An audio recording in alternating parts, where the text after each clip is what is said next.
We are live over on the Facebook, I believe. Let me just go ahead and as soon as it. Okay, you ready, Caren? I am ready.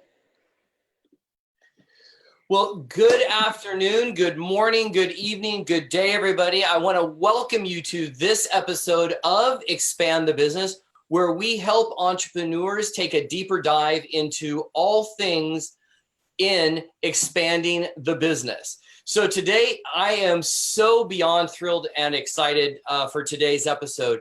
And I think you're going to get to see why I am so excited as throughout the entire episode. So on the show, we really aim to bring to you guys valuable tips, techniques, tools, and a deeper dive into marketing, processes, products, people, all things that are really going to help you expand whatever business you're in, whether you're in a traditional brick and mortar business, a network marketing business, or a digital business. And so I am so thrilled and excited for today. I can hardly stand it.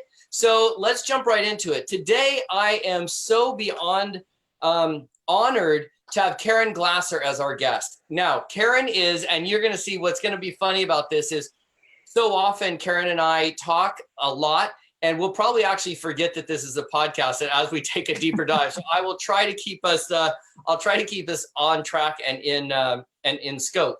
So Caren Glasser is one of my very best friends / confidants / therapists / mentors / people that I look up to, learn from, collaborate with, partner with, fight with, scream at, get screamed at by. She's very much sort of like my sister. Better than your mother. I was very clear. Very clear. So you guys, Caren has an amazing background, and I can't wait to kind of share her with you in how her mind works. So Caren was a child singing sensation. She traveled around the world singing when she was a kid with some very famous musicians all around the world, and became a performer. She's a cantor at a synagogue, I should say. She is no longer there. But she still sings and has a career, and I know that's one of the things she loves to do. And here we are today, and she is literally known around the planet as the digital diva. And so I can't wait to get in and really kind of dive in and really ask her and dig deeper in why we even have the digital diva brand name.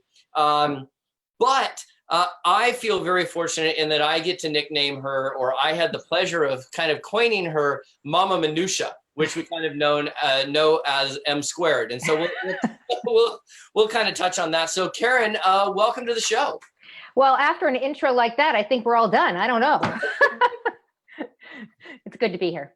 Well, awesome. So Caren, you and I have obviously been friends for many, many years. We've been through some ups and downs together. We've worked together on projects. We've helped each other out. We've kind of consulted on each other's projects. And so I kind of want to just go to the Wayback Machine and really kind of just talk to you about where you got your start, because I think as entrepreneurs, we all have a journey. We all have a story that we start on. What kind of brought you into the entrepreneurial experience in the very beginning? Well, I like to say that I was an accidental entrepreneur in the very beginning, because when I left my position as the cantor of a synagogue in Los Angeles and moved up north, I found myself without a job, without knowing anybody, and really struggled as to how I was going to get to know people. And so I did what any normal person would do, not. I started going to networking events, actually with no business. I had no business at that point. I just went to networking events so that I can meet people. And from that point on, and I would introduce myself as, I'm an accidental entrepreneur because I don't have a job right now. And that's how I would introduce myself. And I think that because I was so vulnerable that way, by actually saying, I don't have a job, a lot of people are embarrassed to say that. And I just said, I don't have a job, and I'm looking for my next. And I got involved with digital technology. And I like to say the rest is kind of history, because from that point on, I was able to use this technology for everything that I do moving forward, which is why I got my name, Digital Diva. Well, so let's talk about that. So if we go back in the Wayback Machine, when you were going to those networking events, I have two distinct paths I want to go down with this. So I think a lot of people would, like you said, be a little bit scared to just roll into a networking event and go, I got nothing. I'm just kind of here, like looking for my next path or looking for my next opportunity. Right. Would you say that back then you were going, looking to help build out a network maybe that didn't exist at the time? Yeah, I think that because I didn't have something going on, I actually was in a good place because I could listen. And I know that's what you teach, is that we should go to a networking event more as the buyer, not the seller. And so when I went to these events, I literally was looking to enhance and enlarge my network, which there was nobody there at that point. I had people and friends down in Los Angeles, but certainly nobody up there. So I went to these events with the intention to expand my network and therefore maybe hear what was going on out there, see what the needs were, what were the problems. So when I came back to the table, however months later, I could have some solutions. And by that time, I had a relationship with these people. And we know relationships are what sell, right? Absolutely. I mean, relationships and the network and the influence that we build is obviously Right. hugely important. Mm-hmm. So back in that, at that time, I know that you had a huge success in a network marketing opportunity that no longer is there. Yeah. Was that what you kind of found when you went on that quest, or had that already wrapped up by the time you were looking for something new? Actually had just started. I kind of told a fib. I said I didn't have anything going on. I had just jumped into a company at that point. It was called ComF5. And it was a digital technology company, which of course that was my thing. I loved it. And as I moved into that, I saw that I was able to help people because of that. So I did have a little something, but I wasn't even sure that little something was going to actually solve a problem. Because if you're not going to solve a problem, why are you even doing it, right? Yeah. So one of the big takeaways from Caren already is understanding the problem that you solve. Exactly. And, if what you are doing and bringing to the marketplace doesn't solve a problem, it becomes much more difficult for somebody Yes. to come on board. Yes, exactly. And because I was dealing in technology at that point, I actually was, and it's not smart to be the smartest person in the room, but I was actually the smartest person in the room because it was so new to all of us out there. Although in the early 90s, Casey, I was live streaming my temple services to the shut-ins. So I had already dipped my toe into the whole technology thing. But I was in a great position because I could introduce people to something they had never heard about before.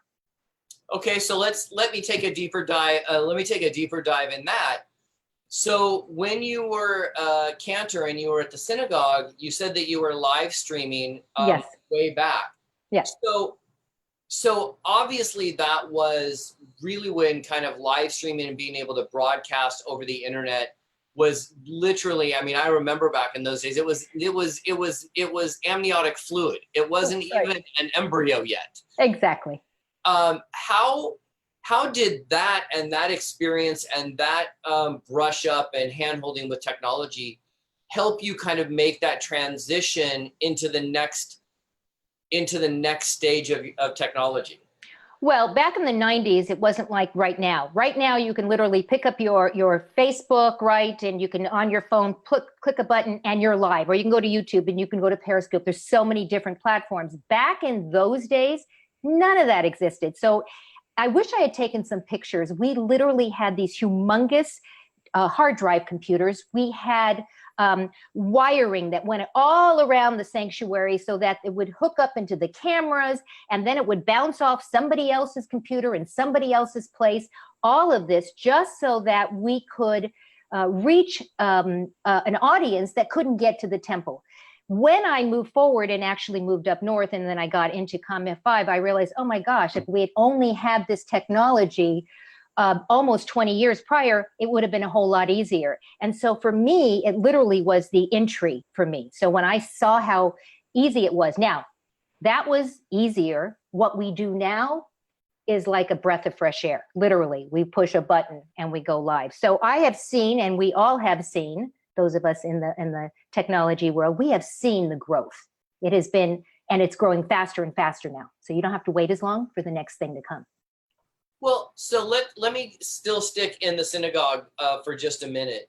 When you were live streaming and you were figuring that out, it sounds like it was kind of a patchwork of Yes. solutions. Like it feels like it was very much stapled, chaps, glue stick, and Yes, it very much was. And it was actually really funny because even there was actually a time that they live streamed. I was sick, didn't go to services that night. So they were live streaming and I got on my computer and watched the services, and you could text and comment just like we can do on Facebook now, but it was a little, obviously a whole lot more clunkier. And I could talk to the person that was sitting there in the booth live streaming.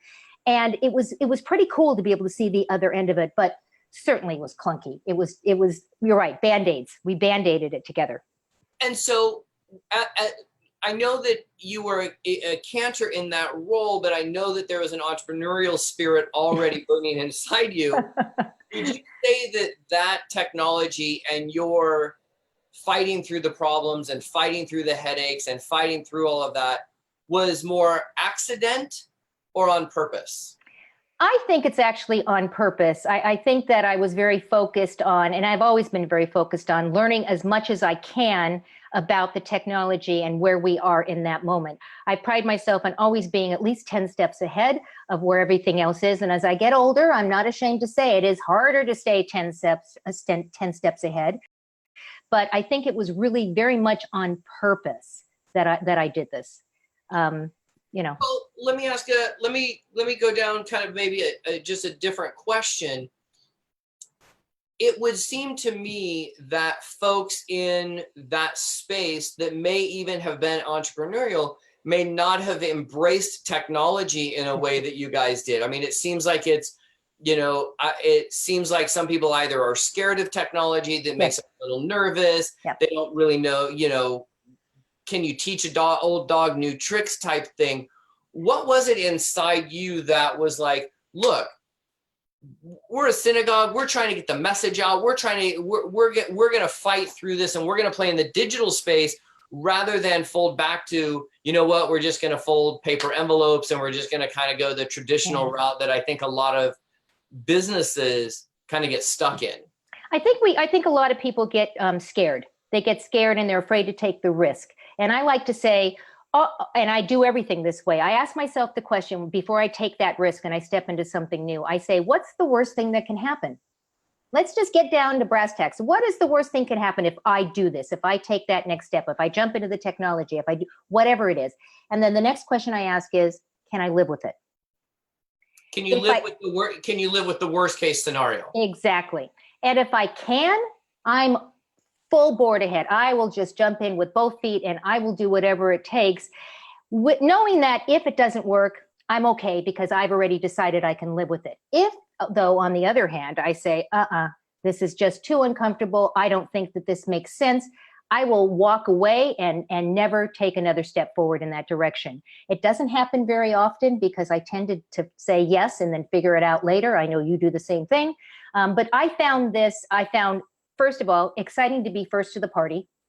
Exciting that we were going to be able to provide something to people that really, really needed something like this. They couldn't get out of their hospital rooms. They were in assisted living. So for me, I really felt from a clergy position, I was providing something that nobody else could. Now, if you go out now and look at all the synagogues out there, every single one of them, to a person, is live streaming their services. So I feel like I was kind of like ahead of the curve. We kind of started it, and now people stepped in and did it.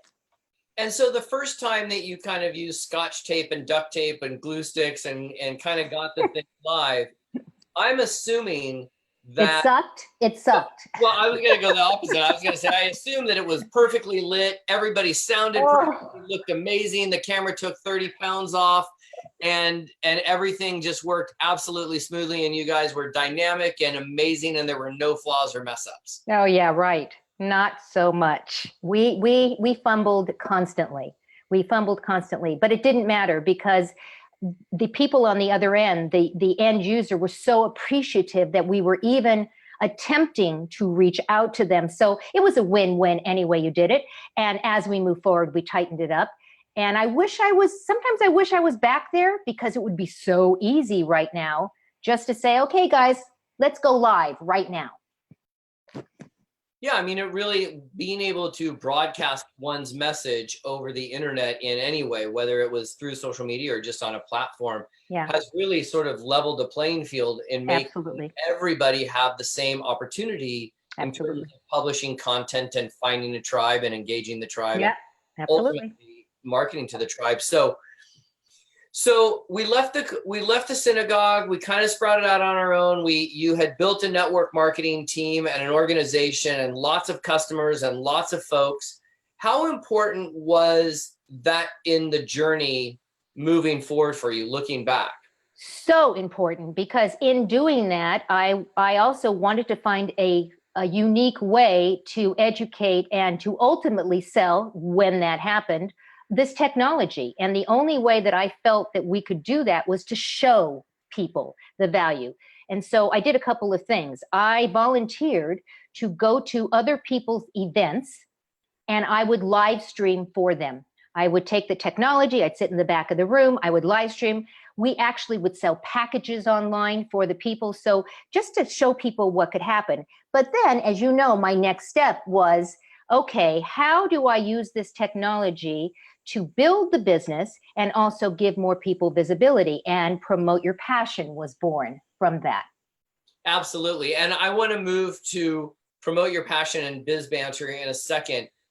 One of the things that was a light bulb for me in knowing you was when our good friend and colleague Bruce Waterman used the technology of live streaming to live stream, of all things, a Pampered Chef party. Yes.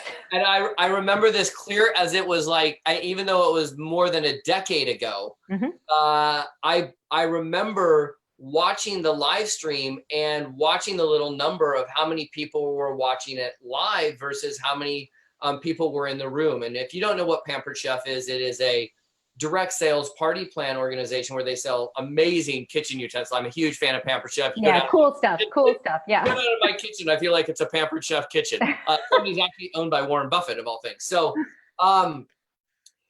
I just remember thinking, oh my gosh, here was a way for a party that had the hostess, the presenter, and there were probably 5 to 10 people in the room, as I remember right. Mm-hmm. And over time, the last time I had asked Bruce, and this was probably, a decade ago, there had been over 400 views of that same party. And that's when I think, for me, kind of hitching my wagon to you and just saying, okay, Right.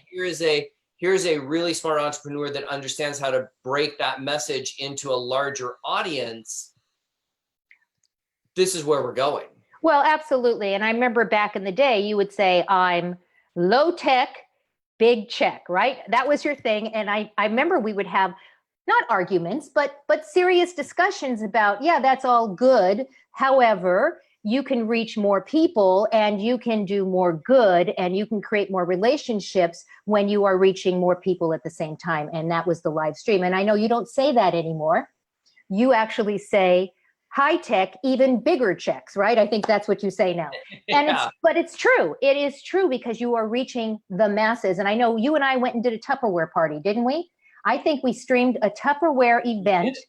You were I think you were the speaker. You did the event, and I live streamed it for a bunch of Tupperware ladies and men. I think it wasn't just ladies. What an experience that was. But it goes to the point. That's the whole thing with Pampered Chef and Tupperware. And this is what we did. Bruce did it a lot. We did it for the Promote Your Passion events. That became the mainstay of what we did. People could buy tickets, and I know you do this now. People could buy tickets and attend in person, or they could watch it live. Yeah, How amazing is that?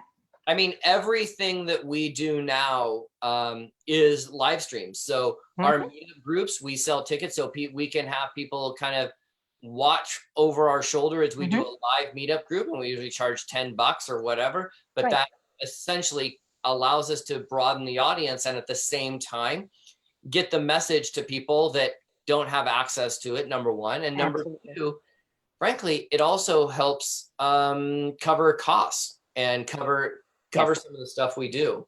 So let's talk about Promote Your Passion. So Promote Your Passion was a multi-pronged approach I think you took to kind of your next evolution. Mhm.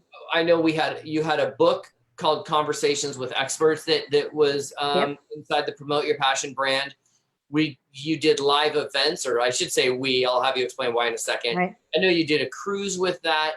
Talk to me a little bit about the evolution as an entrepreneur, kind of always being 2 or 3 steps ahead, almost ahead of your time, really. Yeah, and I don't think I knew that back then. I just thought that I was struggling along with everybody else, right? And I do think I was ahead of my time, and I actually think I still am ahead of my time at this point. I don't really know what's coming next. I'm not a mind reader, but I can see some stuff that's happening there, so I'm already kind of trying to jump on that. So, I like to repurpose everything, and I think that as I was doing this, I didn't want to work harder. I wanted to work smarter, even though we all worked very, very hard to do this. And so as I looked at this, I looked at the events. How could I repurpose the events? How could I? And Before that, I'm sorry to interrupt. Go back and tell us the premise of what Promote Your Passion was, what it included, so that we have some context in terms of what we're actually repurposing. Absolutely.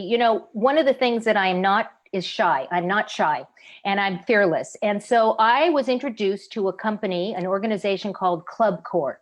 And Club Core is a business institution. They're amazing. It's for a very high financial demographic, all these very, high level business owners, entrepreneurs, and they have these places all across the country. Either high rises or resorts. And I connected with them and I just asked. My feeling is if you don't ask, you don't know.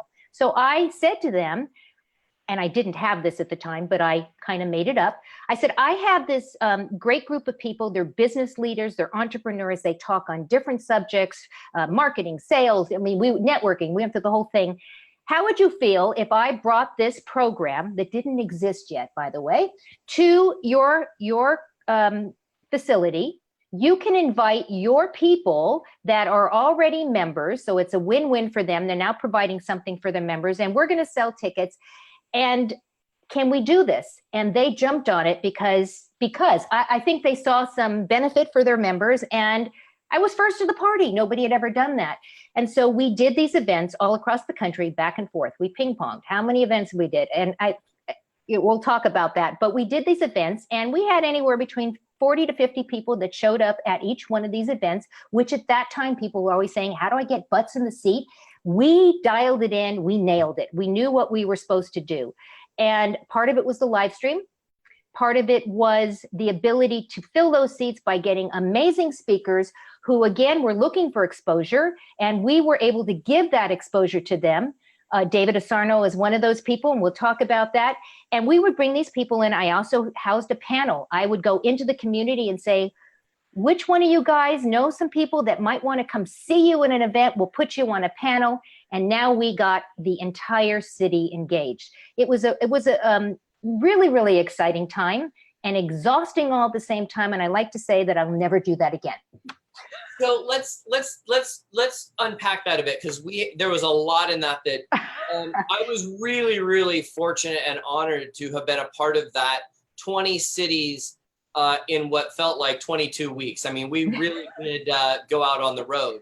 Yeah. And for those of you that are looking to do events and looking to kind of do some of this, a couple of the issues that most producers or promoters run into is, number one, how do we get people in the room?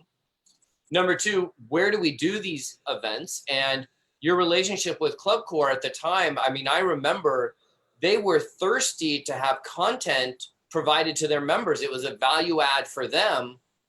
And because it was live streamed and you promoted Club Core inside of each event, it also allowed them to get extra exposure for potential new members. So takeaway, partner with your venues and don't just be a tenant when that occurs.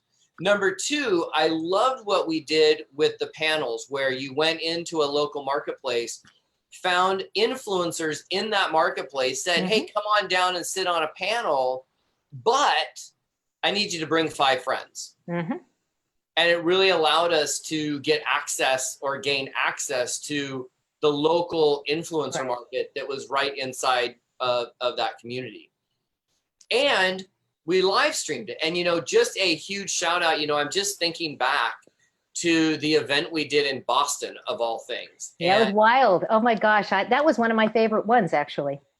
that was one of my, well, it was clearly one of my favorite ones, because that particular event was one where we had an influencer in the room. I done the research, and well, by me saying I did the research, you told me what I needed to know. And we had a high influencer, or a high influence network, a high influence marketer essentially in the room. Her name was Sheila. We did the event. I sat next to her because I basically begged Caren to sit me next to Sheila. I pretended I was basically auditioning for Sheila the whole time. Ended up going on. Sheila ended up bringing me into an organization to both speak and MC. And from there, it really opened up a lot of doors in terms of my own career, in terms of meeting all of the gang at Digital Marketer, like Roland Frazier and Perry Belcher and Ryan Dice, and having the opportunity to work with them over the several years. And that's because you said yes. And that's because you said yes. You didn't think, uh-oh, she's not going to pay me. How am I going to do this? I don't know what I'm doing. That this doesn't, you said yes. And I think that is a huge point that our listeners need to understand. Sometimes you just need to say yes and figure it out. Yeah, it was, I mean, it was, look, it felt very awkward and gawky, and we didn't really know what we were doing. And you know, we could, I mean, it was as close to being on a rock and roll tour as anything. And it was so much fun. Yeah. And it was an incredible amount of work, both for the partners you had on the ground in the marketplace, the market that we were in, but also on your end. What would you say is your biggest lesson, or a couple of lesson takeaways that you could take away from that whole experience? Well, there's so many. Probably the first most important lesson that I took away, and we talked about it afterwards, but we were already down the road, was not to have another event already scheduled in that city that you could pre-sell with those people that were sitting in the room. You're never going to have a better chance when they're already hyped up, already excited, already have known how much they've learned. Nobody has sold to them. That's another thing. We never did a hard sell. In fact, it was basically a no sell. We just wanted to help people. And so I think the first, lesson on that was, I totally lost my train of thought. You were talking about not having another event set up, and I think right, not having. We did 20 different cities, and we would have maybe done. And it wasn't. Yeah, and it was more to the point. We were bouncing across the country. We would do an event in Boston, and whoever thought this was a great idea, me apparently, we would then go back to California, and then we would go to Texas, and then we would go to Atlanta, and then. So a couple of lessons. Always have another event planned so you can sell into it, and maybe make your itinerary a little closer to each other. There's, you can still accomplish the same thing. You don't have to bounce back and forth. We all burned out, I think, by the end of the year. We were like, oh my gosh, if we have to do another one of these, just shoot me now. Yeah, and as I remember that, it was sort of like you had a template set up for each city, and the template, as I remember it, was you had a couple of speakers that you brought with you sort of all the time. Right. And then you plugged in different speakers depending on either what the marketplace wanted, or, as I would say now, looking back, it was leverage to see who you could bring into no question your influential network of folks that you could leverage later when you're writing. No question about that. No question about that. In fact, I think that's how we ended up all meeting David Asarno, because we knew where his background was from and where he came from. And when he joined us at that Boston event, which, by the way, we also met Sue Zimmerman at that event. She's known as the Instagram queen. Oh my gosh. So that was an amazing event all by itself, right? I mean, I remember Sue Zimmerman, she and I having it's funny, she and I have since talked about this. She spoke at Traffic and Conversion a couple of times. And I remember very clearly at that Boston event at the time she had a little beach shop. She wasn't selling stuff out of the beach shop. She had just started using Instagram. And so she and I had an entire conversation about how she should take Instagram and leverage that to sell her stuff in an off-season tourist market. And she says much nicer things about me than I'm going to give myself credit for. But that Boston event was a special event. There were lots of people that I look back going, oh my gosh, if that were today, we're all grown up fairly, lots of people at that event were huge, including David Asarno, who is a double comma funnel massive builder. Right. I mean, he's one of the most astute, amazing marketers kind of at our time. And that was he and I's first meeting was at that. Was it at Boston or Atlanta? I think it was Atlanta, because that's another event that ended up being so unbelievably good. And that was just an accident. I actually had no idea who I had put on a panel. People were recommending them. And I was like, okay, great. And we put them on. And I remember you walking in the room saying, do you have any idea who those people are that are sitting on this panel? And I was like, no, I had no idea.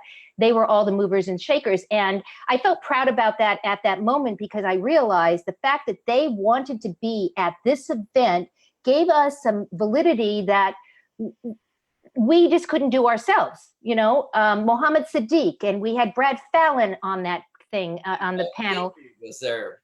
It was crazy. Lee Goff. I mean, we had these people that were like, they were just at our level. I like to say that. We were there too. And that's the other thing we talk about all the time. We don't realize back then how much we really knew and what we really were doing back then. And it was a game changer, I think, for us back then. Well, so let's kind of, so we did those events. You came out with a book that you utilized folks that were at the event, if I remember, right, to kind of put together a compilation book, again, before it became all the rage. Talk a little bit about that project. So in that particular case, and that was an Atlanta event, that was actually the second Atlanta event that we did at the Cobb, what is it called? It's their downtown, whatever, Cobb, Cobb Galleria. So that's where we did the event. And what we did, we added an extra thing to it because I had been introduced to the world of publishing. And so I went to all of my speakers and the panel members, and I said, I would like to gift you this. Would you be willing to write a chapter for this compilation book? And we will then hand them out as a gift to all of the people that are at the next event. Everyone said yes, of course, because it was easy to do. And that was my foray into the publishing world. And that began a whole nother avenue. And that book is available today, still on Amazon, I believe. Yes, it is. Conversations with Experts. Correct. And I'll drop a link in the show notes, you guys. It was what's really funny about that book is I just cracked it open literally a couple of weeks ago, and I was flipping through and I was looking at all of the people that contributed to that book, and I was like, oh my gosh, it was like we were all child actors or stars. Exactly. And now we're all like grown up, and there are some amazing people. And if you're listening to the show, you would know, if you're in the marketing space at all, these names will all ring a bell. It's actually kind of funny. And so it is. And so you even decided to do a cruise. What was the launching point for the cruise? What were your thoughts behind the cruise? Well, about halfway through the year, I've done several cruises before I had done Promote Your Passion. I had done several cruises, and I loved a cruise. So it started out with, I'd love to go on a cruise. Wouldn't it be fun to do a Promote Your Passion event on a cruise? We connected with Helen Brahms, who is like an amazing cruise coordinator. She's the one who coordinated this for us. We had over 55 people were on this cruise. We had some of the same speakers that had gone with us. That was kind of a thing. We invited those people to come on as a special thank you for actually participating and being involved in the groundswell. And we brought these people on. We did lecture. I don't want to use the word lecture, but we did the discussions and the teaching on the sea days. And it was so amazing. I have such fond memories about that. We have pictures of us all wearing T-shirts that said, I am passionate. I remember the way the logo and the insignia was on the shirt. It just looked like we were all asses. I remember. We were passionate. So it was kind of funny, but wonderful memories. And I think everyone went away from that. Again, we were kind of at the head of the curve there. There were a couple of cruises out there, the Marketers Cruise, and there were some other things that were out there. But as far as an entrepreneurial cruise of people that were business owners, it was pretty much the first of its kind. And again, I didn't know what I was doing other than I was really good at putting on events. So I figured, well, if it was good there, I'll figure it out here on the cruise. And it was phenomenal. And so moving forward, you know, it always seems like you're a half step ahead, you know, and always trying new things and ready to risk it all. One of my more proud endeavors as an entrepreneur was saying yes to Business Banter. Yeah, that was fun. And, you know, that came out of Promote Your Passion. And it was essentially, as I remember it, a podcast that you had produced, and you were kind of the mama hen of the show, and you were the producer of the show. And you actually asked David Asarno and I to kind of co-host a show that had sort of the three of us bantering, and once in a while, or maybe half the time, we would bring in other guests and you would produce all that. What was the thought behind that, and why would, you know, I'd never even asked you this as my friend or whatever. Why me? Why David? Why the format? What was the purpose?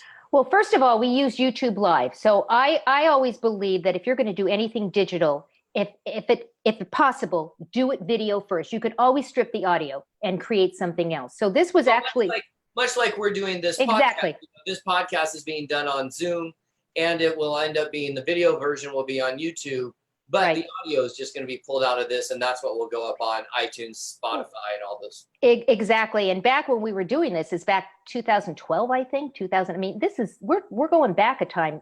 YouTube Live was the thing. They had just launched. And so we started doing this on YouTube Live. And it was fun. The reason why first of all, you had been all over the country with me. And I could think of I'd close your ears because I'm now going to tell you how wonderful you are. But truly, I could think of no better host than you, because when you show up, first of all, you're very, very engaging. You're very, very funny. And you have the ability, I know.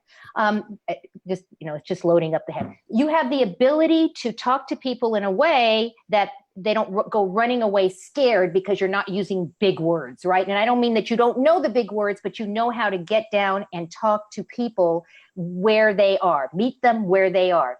David Asarno had worked with Tony Robbins and was actually one of his coaches. So he came from the more, what we would say, at least I would say, more that traditional coaching, what we all thought of as coaching. So I felt there was a good yin to yang that he was going to bring to the table. He also was very involved in sales and the whole idea of how to do sales. You were very much involved at that time, and still are, in the networking aspect. So it was a really, really good mix. And I'm really proud of it, because from that show, we had amazing guests. And I know that from that show, I launched into another show. You ended up using live stream and all of your stuff moving forward from that, because I think that at that point, we all saw the value.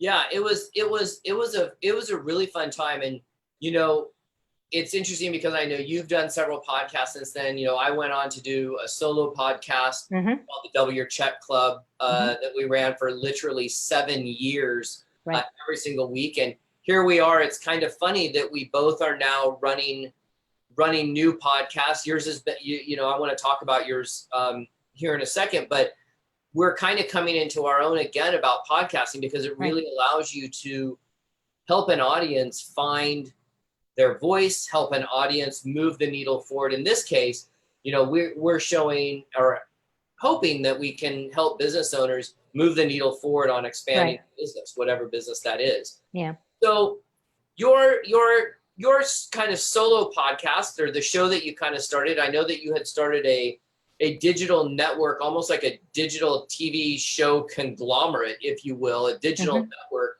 called Spark It Network. And in that also launched The Little White Lie. Well, actually, before that, it launched The Passion Point. And that's the precursor. And actually from those shows, I think you know, and because I think you're a chapter, I actually created 2 books based upon The Passion Point. It was The Passion Point, you know, Volume 1, Passion Point Volume 2. And so again, repurposed the material. So that was an interview show where I interviewed what I called passionistas from all around the world who were following their passion, making a living, doing what they love. Those shows ended up on the Spark It Network. Now, the Spark It Network was sort of, I used to call it the, think of Huffington Post, a collaborative blogging site, but for all of us regular people that would never get asked to post in Huffington Post. And the reason why that's so valuable as a collaborative blog, as you know, you can leverage everybody else. And so my shows were there. I literally, people hired me or paid me to get on the network. And to this day, even though we're not actually doing live shows on that network anymore, we have a less than 4% bounce rate on that site because it's a collaborative blog and people go down the rabbit hole. They go in because of one article and they end up going all over the place. And we still get thousands and thousands of views a week. So that was kind of a cool thing that we did on the side. I remember the passion point now. So Little White Lie. Let's talk about what Little White Lie was and how it became kind of the story launch point. Yeah. What I would say, sort of where you are now with the super boomer lifestyle. Can you take me back to when I went white?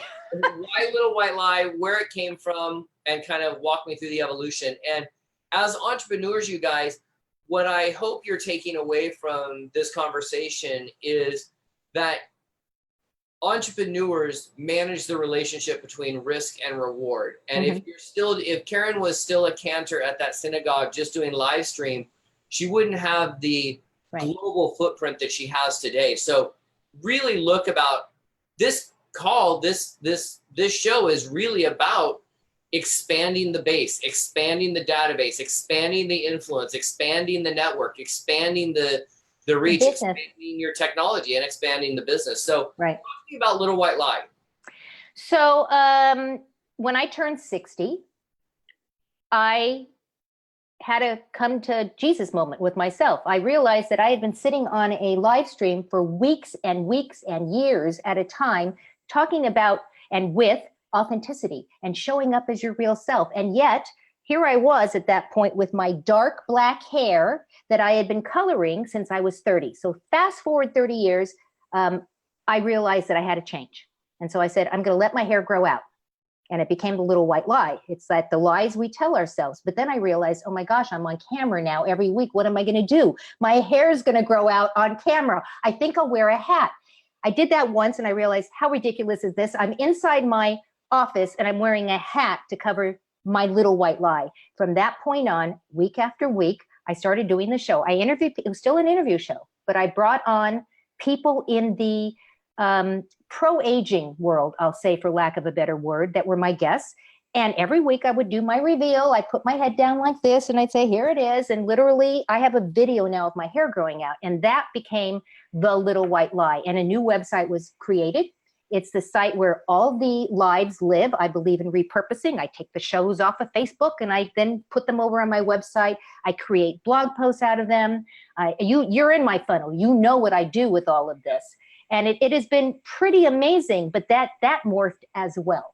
And that site is thelittlewhitelie.com, correct? Correct. And if you're listening to the show, you really want to check out thelittlewhitelie.com because the evolution of Caren's career and the influencers that she has surrounded herself with and who have surrounded her in their network all kind of live inside thelittlewhitelie.com. And it's a fantastic sort of resource of pages and shows and different things. So you did that as a podcast, as a show, and that sort of evolved a little bit and got maybe a little bit more sophisticated as you found an audience and you found kind of that tribe. Absolutely. And also realize that if I'm going to put the time and energy into doing this, I had to figure out how to monetize it, right? Because other than that, it's just a passion project. And it took way too many hours to be a passion project without anything coming back. And I don't mean monetization necessarily in dollars and cents. I mean monetization in growing my list. I mean, creating the relationships. So for me, that was a huge, huge thing for me. And when that show morphed into the Super Boomer Lifestyle show, I now have viewers around the world. I mean, we get anywhere between 10 to 15,000 views in the first week. I have a huge following in Italy. I don't know why. but I do. I'm considering, I think we need to go to Italy. Maybe that's because you were Below Deck Mediterranean edition. For those of you that don't Maybe. know, fans of the show, Below Deck, Caren was on Mediterranean Below the Deck, the Mediterranean edition. Right. And if you want to go back and watch it, I believe, if I'm not mistaken, it was season 2, episode 2. Actually, season 1. Season 1, episode 2. Episode 6 and 7. We were actually on 2 different episodes. We were known as the close. And by the way, as a show host, you just make it up and they'll correct you. So. I'll correct you. But they called us the Golden Girls because we were the oldest charter that went on. We were a bunch of old ladies, so it was kind of fun. So all of that, I know that one of the women that was on the show with you, it was a group of digital entrepreneurs, all women. It was a fantastic group of people. I'm very fortunate that I know several of you as friends. And I was like, oh my gosh, to be a fly on the wall of that yacht going around the Mediterranean. One of those people ended up becoming one of your partners in the Super Boomer lifestyle. So yes. Talk to me a little bit about kind of how that show started, the partnerships that you have, and then I want to kind of wrap up in kind of the process that you go through in getting that show up and live and running what you do. Absolutely. So the Super Boomer Lifestyle was born and season 1 started last October. We're now in season 4. I do about 8 shows a season, and then I continue on. Kathy Stover, who you're talking about, she is one of our partners. She's an amazing. Well, first of all, talk about digital divas. This woman just puts us all to shame. She is an internet marketer from the word go. She's an affiliate marketer, and so she came on to create the store that we now have called the superboomerlifestyle.com. And between her and my partner, which is Joey Garrity, she's a marketing genius. She comes from Hollywood. So we put her resources, her brilliance together with I'm the talent. That's what they got. You're the talent. Just go do your show. Joey markets it. And then Kathy makes sure that our marketing, our advertising is happening. She makes sure that the store is loaded up with some great stuff. And we are 3, what I like to say, powerful super boomers. We're in it to win it. And what is a super boomer? So that audience. Well, we've all heard of the boomer generation, right? And I think it's 1943 to, I don't know, 19 something. I'm a boomer. You're a boomer. We're boomers. But there's something about being a super boomer, meaning that you just go above and beyond. You don't just rest on, well, I'm a boomer because I was born during this period of time. I'm a super boomer because I'm fearless. I don't talk about when I'm going to retire because I'm just going to sit around and eat bonbons all day. If that's what you want to do, that's fine. That's great. But I talk about my next. Super boomers talk about what they're going to do next in their next time they move out to something new. They're fearless. They show up as who they are. They're not going to be told what to wear, how to wear it, what color hair they're supposed to have. You're too old to do technology. You can tell I'm passionate about this because I say, just watch me. You tell me not that I can't do this. Now, just watch me. So the whole premise is that those of us who are ignoring the whole age thing, it's not about the age. I don't believe that the 50 is the new 30. That doesn't even mean anything. What is 30? What does that mean exactly? We are pro-age. We are celebrating our age. We're celebrating who we are. And so the Super Boomer Lifestyle show and store sits inside of the littlewhitelie.com, correct? Well, there is a link to it. It's actually a separate site. You can go straight there to the superboomerlifestyle.com. You can actually go straight there, but it is integrated into it, meaning if you're a super boomer, you like the shows and you want to be a super boomer and see what that really means, you can go check out the store. Awesome. So this brings up a question that I think a lot of solopreneurs and micropreneurs and even entrepreneurs have, and that is, I'm fortunate enough to know the 3 of you that are kind of make up that show core. And I know you have other people at this point as a show, right. You've had to add on some marketing people and kind of outsource some of the tasks that it takes to bring a show like that to bear. You're obviously not scared of partnerships and collaboration. No. Talk to me about that, because I think a lot of entrepreneurs are really afraid of, scared. They've maybe been burned in the past. How important are partnerships and collaborators for you as you grow and expand the brand, the show, so on and so forth, and ultimately the store? Well, first off, let's just be real. I've been burned. You've been burned. So the fact that you might get burned is not unusual because it does happen. And that's because when you do show up in service and all you want to do is just support somebody, there are people out there that will take advantage of it. And that's, so let's just put that aside. But, you know, I just think that collaboration is, you say king, I say queen. Collaboration is queen. I would much rather be working with somebody rather than sitting at my desk all by myself looking at a screen all day long. I live in the blue ocean of abundancy, not the red sea of scarcity. I get excited when somebody says, ooh, I like what you're doing, and I see what they're doing and go, you know what? We complement each other. You bring your skill set in. Now, make sure you have things in writing, guys. When you do things like this, make sure that you have put your intentions in writing, that everybody understands what you've all agreed to. But from that point on, go for it. I just think collaborations are the only way to do business. How boring would it be to sit here and just, you know, look at ourselves? Yeah. And of course, you know, right towards the end of the show, you have to have technology and the Absolutely. And it wouldn't be technology without some extra layers. And it's actually hilarious because I think I'm the last person in the world that has a landline in my office. And you can't make it stop. Well, not only can I not make it stop, it's connected to my fax machine. Oh. And it's actually ringing. So it's Okay. hilarious because you want to go, why on earth would you have a fax machine? Well, you know, because I live in the relic age. So Caren, as that show, I want to sort of wrap up over the next couple of minutes, just talking about some of the tools that you use to bring a show like Super Boomer Lifestyle to bear. I know that you have a project management software that you like. Like, give me a couple of tools that you use to repurpose and that, you know, you would highly recommend for people that want to do a podcast or a show or at least expand their reach. So I use Trello. For this particular show. I use other project management software for other things, but Trello works really well for me because I'm able to move the show from when I first book somebody across the way until the show actually airs, and then what we do afterwards. So Trello is awesome. It's free.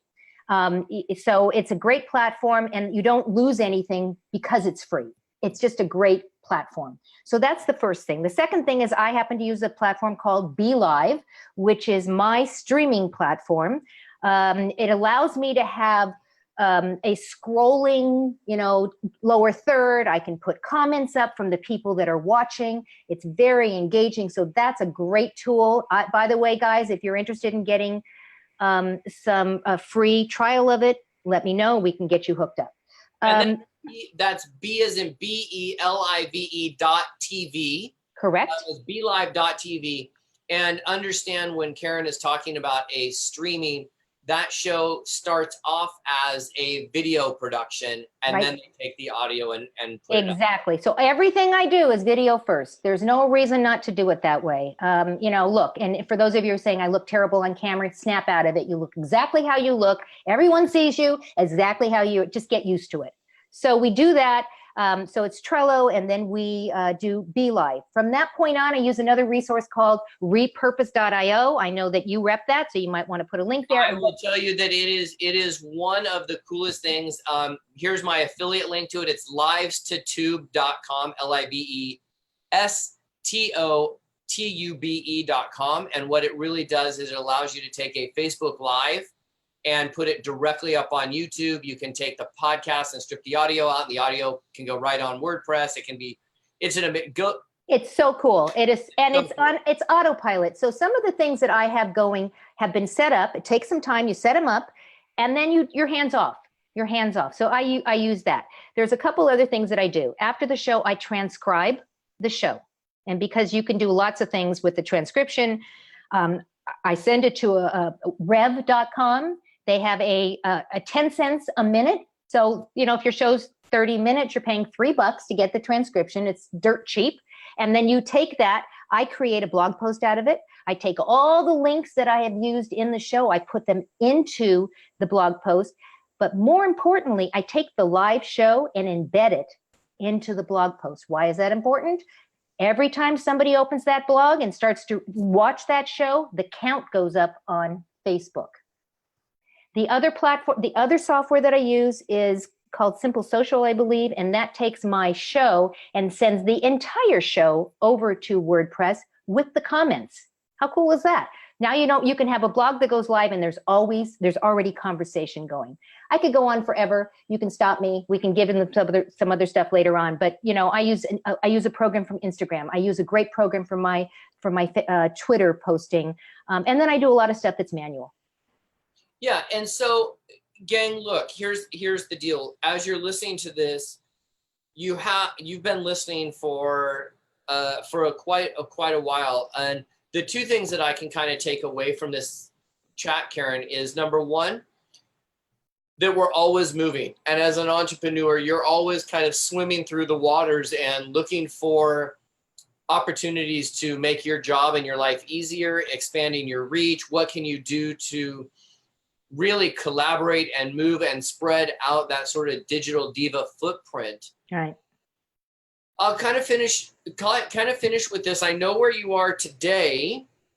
Where do you see yourself next? What's the next? What's on the forefront of where you amazing women are taking Super Boomer lifestyle? What's next? Well, first of all, we are going to do a Super Boomer lifestyle cruise next year. That's first. Secondly, my intention is to take this show and take it to a different kind of media, like a Hulu or a Netflix, because traditional media, as we know right now, is going away. How many of us go and watch CBS all day long? We don't. We have our Netflix and we have our Amazon Prime. We are watching outside of what would be considered traditional media. And so my intention is to get enough visibility and enough eyeballs on what we're doing that we can take the show and become one of those live, I call them real reality, because we're not just a reality show. It's not scripted. Whatever comes out of our mouths is what comes out of our mouth. And to put it on a Netflix or a Hulu or something of that nature. So that's my next. That's where I hope to take this. And I don't just hope to, I fully intend that we will be on one of those platforms in the near future. Absolutely. And so, Caren, I just want to wrap up and say, it has been an absolute blast having this conversation. And I know that you are involved in, working on some unique and some cool things, bringing to the marketplace, both on the corporate side and a consultant side, obviously as talent in your show. Right.